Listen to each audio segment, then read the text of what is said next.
صل على رسوله الكريم. أما بعد فأعوذ بالله من الشيطان الرجيم. بسم الله الرحمن الرحيم. قال الله تبارك وتعالى في القرآن المجيد والفرقان الحميد: فلولا نفر من كل فرقة منهم طائفة ليتفقهوا في الدين ولينذروا قومهم إذا رجعوا إليهم لعلهم يحذرون. وقال رسول الله صلى الله عليه وسلم: لا يزال من أمتي أمة قائمة بأمر الله لا يضرهم من خذلهم ولا من خالفهم. صدق الله العظيم وصدق رسوله النبي الكريم. انتہائی واجب الاحترام صدر انجمن، اساتذہ کرام، مہمانان گرامی اور میرے ہم سفر اور ہم مکتب ساتھی، السلام علیکم ورحمۃ اللہ وبرکاتہ۔ آج مجھے جس اہم موضوع پر اظہار خیال کرنا ہے وہ ہے عصر حاضر کا چیلنج اور اہل علم کی ذمہ داریاں۔ سامعین محترم، آج سلطانی جمہور کا زمانہ ہے، ہمارے اوپر پارلیمنٹ کی حکومت ہے، وہ زندگی کے تمام شعبوں اور تعلیم و تربیت کے تمام ذرائع پر حاوی ہے۔ آج فلسفہ اور سائنس کے بجائے سیاسیات و معاشیات اور ادب و تاریخ سے الحاق کا کام لیا جا رہا ہے۔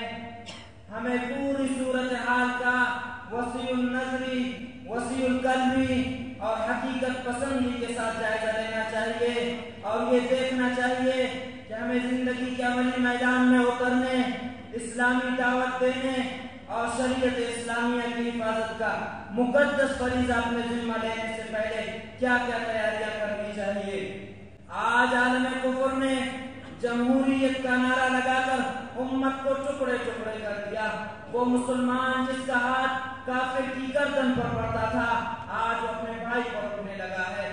کفر نے ہماری تہذیب پر ڈاکہ ڈالا ہے، معیشت میں ہمیں اپنا غلام بنا لیا ہے، آلات فحاشی کے ذریعے مسلم نوجوانوں کو بے حس کر دیا۔ ان تمام مفاسد کا خاتمہ کر کے کفر کی چیلنجز کا مقابلہ کرنا اہل علم کی ذمہ داری ہے۔ سامعین محترم، عصر حاضر کا سب سے بڑا چیلنج یہ ہے کہ اسلام کو اس کی جداگانہ تہذیب، اس کی مخصوص معاشرت، اس کے آئینی قوانین، اس کے نظام تعلیم، اس کے زبان و ادب، اس کے پورے ورثے سے اسے الگ کر دیا جائے تاکہ اسلام چند رسومات و تقریبات اور چند عبادات کا نام رہ جائے۔ ایسے حالات میں اہل باطل کے ان ناپاک عزائم کو خاک میں ملا کر عالم اسلام بلند کرنا اہل علم کی ایک اہم ذمہ داری ہے۔ جناب والا، آج کفر ہمیں للکار رہا ہے لیکن ہم بے غیرتی کی اوڑھنی اوڑھ کر اپنی خود پسندیوں میں مبتلا ہے۔ ہمارے بے حس نوجوان کل تک جن کے ہاتھوں میں شمشیریں ہوا کرتی تھی آج ان کے ہاتھ میں شراب کی بوتلیں ہیں۔ کل تک جن کا سکون قرآن میں ہوا کرتا تھا آج ان کی قرار فائلوں کی جھنکار میں ہے۔ آج ہماری ماں اور بہنوں کی عفت و عصمت تار تار ہو رہی ہے لیکن ہماری غیرت میں تلازم نہیں آ رہا۔ جب پورا معاشرہ بے حیائی کا نظیر پیش کرنے لگا تو دنیا کفر سے یہ چیلنج اور صدائے بلند ہوئی کہ لاؤ مسلمانوں، کہاں ہے کلیساؤں میں اذان دینے والے، کہاں ہے توحید کے نعرہ لگانے والے، کہاں ہے وہ شہ سوار جن کے گھوڑوں کے ٹاپوں پر قرآن اترتا تھا، کہاں ہے وہ خالد بن ولید، کہاں ہے وہ ابو عبیدہ بن جراح جو موت کو للکارتا تھا اور موت بھی اس سے چھپ جاتی تھی۔ تبھی تو شاعر کو کہنا پڑا کہ کبھی اے نوجوان مسلم تدبر بھی کیا تو نے، وہ کیا دیکھوں کہ تو جس کا ہے ٹوٹا ہوا تارا، تجھے آواز سے اپنی کوئی نسبت ہو نہیں سکتی کہ تو گفتار ہو کردار تو ثابت ہو سیارہ۔